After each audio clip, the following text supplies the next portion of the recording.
আজকে চলে আসলাম তোমাদের মাঝে আরেকটি রেসিপি নিয়ে। আজকে তৈরি করছি আমি হান্ডি চিকেন। এই হান্ডি চিকেনটা খেতে কতটা মজাদার এবং সুস্বাদু তোমরা তৈরি করলে বুঝতে পারবে। অন্যান্য রান্নার তুলনায় এই হান্ডি চিকেনটা খেতে সত্যিই খুব মজাদার, আর তখনই বুঝতে পারবে যখন তোমরা রান্না করবে।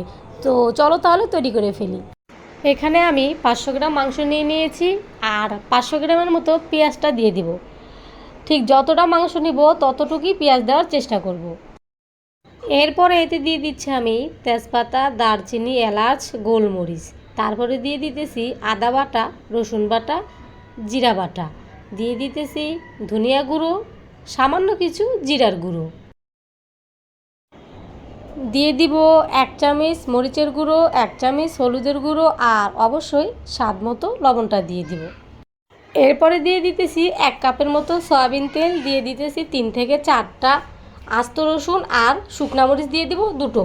দিয়ে ভালোভাবে সব মেখে নিচ্ছি। এখানে নিয়ে নিয়েছি একটি মাটির হাঁড়ি। এই হাঁড়িটার তলায় আমি একটু মাটি লাগিয়ে নিয়েছি। এখন আমি একটু তেল দিয়ে হাঁড়িটার চারপাশটা ঘুরিয়ে নিচ্ছি। তারপরে দিয়ে দিচ্ছি মেখে নেওয়া মাংসগুলো। এরপরে আমি এখানে একটু আটা মেখে নিয়েছি। এই আটাটা হাঁড়িটার চারপাশে লাগিয়ে নিচ্ছি।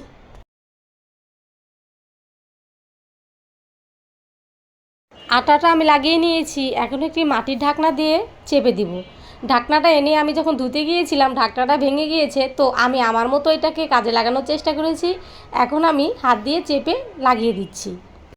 এমনভাবে চেপে লাগিয়ে দিতে হবে যেন ভিতরের বাষ্পটা বাইরে বের হয়ে না আসতে পারে, তাহলে ভিতরটা শুকিয়ে যাবে। তো সব আমাদের করে নেওয়া কমপ্লিট। এখন আমরা চুলায় চলে যাব। চুলায় এখন আমি বসিয়ে দিয়েছি ঠিক 45 মিনিটের জন্য। এর মাঝখানে আমরা 2 থেকে 3 বার এইভাবে একটু ঝাঁকিয়ে দিব। আমি একবার দেখিয়ে দিচ্ছি। 45 মিনিট পর রান্নাটা আমাদের হয়ে গিয়েছে। এখন আমরা নামিয়ে নিচ্ছি। ঢাকনাটা আমি খুলে নিচ্ছি। দেখো কালারটা কত সুন্দর হয়েছে। এখন আমি তোমাদের পরিবেশন করে দেখিয়ে দিচ্ছি কতটা সুন্দর হয়েছে। তৈরি হয়ে গিয়েছে আমাদের মজাদার হান্ডি বিফ। তোমরা যদি আমার এই রেসিপিটা ফলো করে একবার ট্রাই করো তাহলে বুঝতে পারবে এটা খেতে কতটা সুস্বাদু এবং মজাদার হয়েছে। আমি যতটা সম্ভব সহজ করে দেখানোর চেষ্টা করেছি। বিদায় নিয়ে নিচ্ছি। অন্য কোনো রেসিপিতে আবারও কথা হবে। সবাই ভালো থেকো। আল্লাহ হাফেজ।